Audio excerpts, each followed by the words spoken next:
Hi guys, this is me RV and welcome back to my YouTube channel.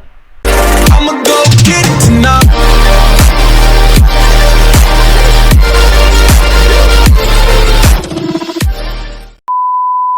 So for today's video, hindi tayo maglilinis, nakaupo lang tayo dahil may ipapakita ko sa inyong kayamanan ko.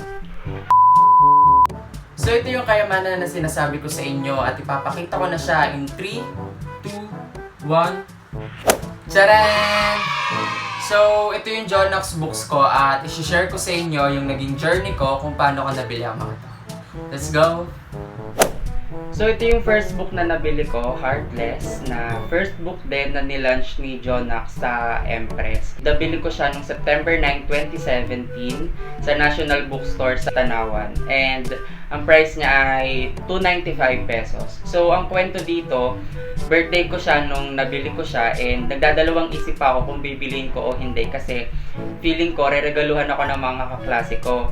But then, sabi nung mga kasama ko, bilhin ko na lang daw kasi kung hindi, wala akong regalo para sa sarili ko kasi nag-iisa na lang din to. That's why, pinush ko na ding bilhin para at least, ito yung gift ko sa sarili ko ng birthday ko. So, next book na nabili ko is itong Baka Sakali 1 under Pop Fiction. Nabili ko siya noong September 17, 2017 sa Expressions, Walter Martanawan at nakakahalaga siya ng 195 pesos. So, wala naman masyadong kwento dito.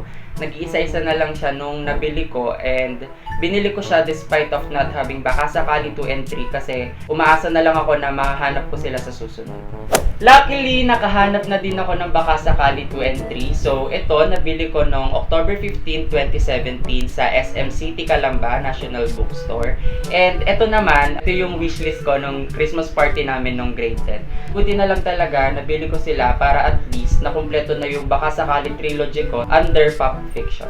So, next book na nabili ko is itong Worthless under Empress. Nabili ko siya noong January 15, 2018 sa National Bookstore Robinson's Place, Lipa. So, ang price niya, kagaya nung Heartless, which is 295 pesos. Ang kwento naman dito, sa SM Lipa kami pumunta that time, pero wala kaming nakitang Worthless. So, lumipat kami, nagpunta kami sa Robinson's Place, Lipa. At yun, luckily, nakahanap kami ng Worthless.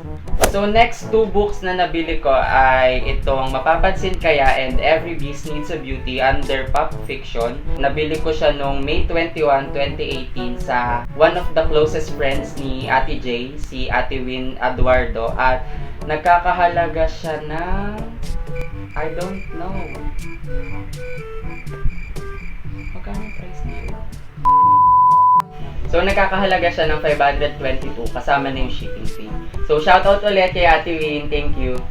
So, ito yung next two books ko. Castellana Series 1, Scorching Love, and Castellana Series 2, Waves of Memories. Nakuha ko siya noong June 1, 2018 bilang junior high school completion gift ng ate ko. Shoutout kay Ate Dayan. In-order pa namin siya dun sa mismong admin ni Ate J, which is si Jonna Montefalco sa Facebook. So, next book na nabili ko is itong Training to Love under Empress. Nabili ko siya noong July 15, 2018 sa National Bookstore SM City, Lipa at nakakahalaga siya ng 350 pesos. Sa lahat ng na-publish under Empress, ito lang talaga yung hindi ko nagustuhan kasi hindi ko gusto yung style or yung texture ng pages kasi naninilaw-nilaw siya at nagkakaroon ng stain. That's why sobrang ingat na ingat din ako dito. Isa to sa mga pinaka-iniingatan ko kasi parang mabilis siya masira at mabilis maluma. So, next book na napa sa akin is itong One Night, One Lie na self-published. Nakuha ko siya noong August 18, 2018 at napanalunan ko siya sa giveaway ng @Jonox Guild sa Twitter. Shout out sa Jonox Guild. Thank you ulit. So, next book na nabili ko is itong Heartless under Empress na kulay black. And ang nakakatuwa dito guys is yung unang-una ko nabiling book is Heartless na kulay white at regalo ko yun sa sarili ko. At ito naman, regalo ko ulit sa sarili ko sa sumunod na taon, 17th birthday gift ko sa sarili ko. So, pinabili ko siya noong September 10, 2018 sa National Bookstore, SM City, Lipa, sa dalawa kong friend na si Milens at si JV. So, hi sa inyo guys! So, next book na nabili ko is itong Every Beast Needs a Beauty under Empress. Nabili ko siya noong November 4, 2018 sa National Bookstore, SM City, Calamba naman. At nakakahalaga siya ng 350 pesos.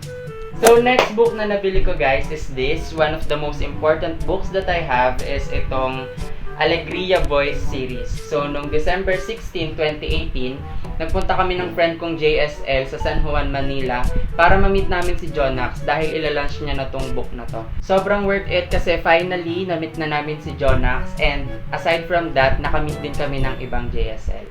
So, ito pa yung ibang remembrance na nakuha ko nung book signing ni Jonax. Itong Alegria Boys na bookmark, ticket, bookmark ni Hector, at picture. So, ipa-flash ko ngayon sa screen yung mga pictures at videos na meron ako nung Kings of Alegria book launch. Jonax! Jonax!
Ate J, Ate J, Ate J, I love you.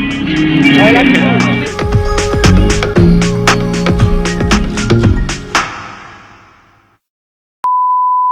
So, next book na meron ako guys is itong Costa Leona Series 3, Island of Fire, and Costa Leona Series 4, Blown by the Wind. So, ito naman, 17th birthday gift sa akin ng ate ko na late na dumating, January 15, 2019, kasi in-order pa namin siya sa admin ni Jonax na si Jonah Montefalco.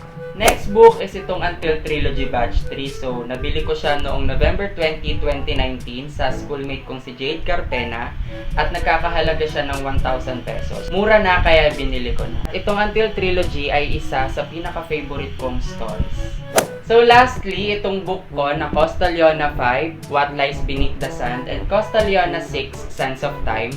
So ito naman guys, ako na yung bumili kay Ate Jonah Montefalco at nilibre ko naman yung ate ko para makabawi. Karating siya sa amin noong January 14, 2020. Sa mga gustong magbasa ng story si Jonax, ipa-flash ko sa screen yung magandang pagkakasunod-sunod na mga dapat basahin.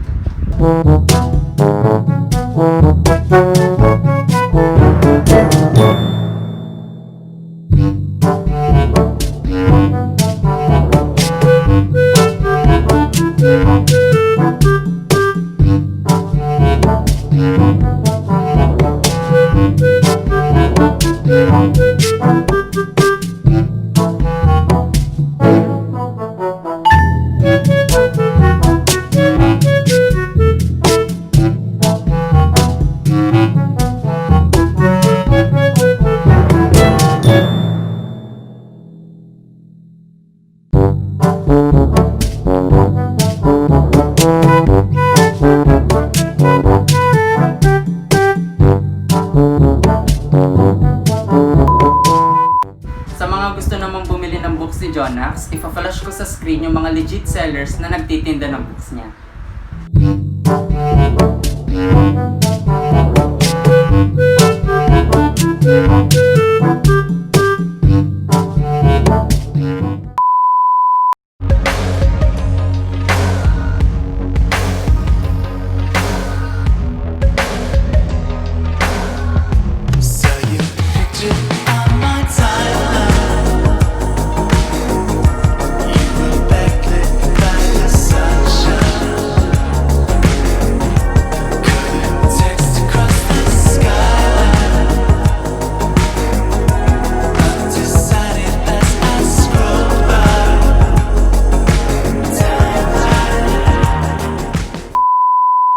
So that's the end of our vlog, guys. I hope nagustuhan nyo. And please do subscribe my YouTube channel and don't forget to click the bell button.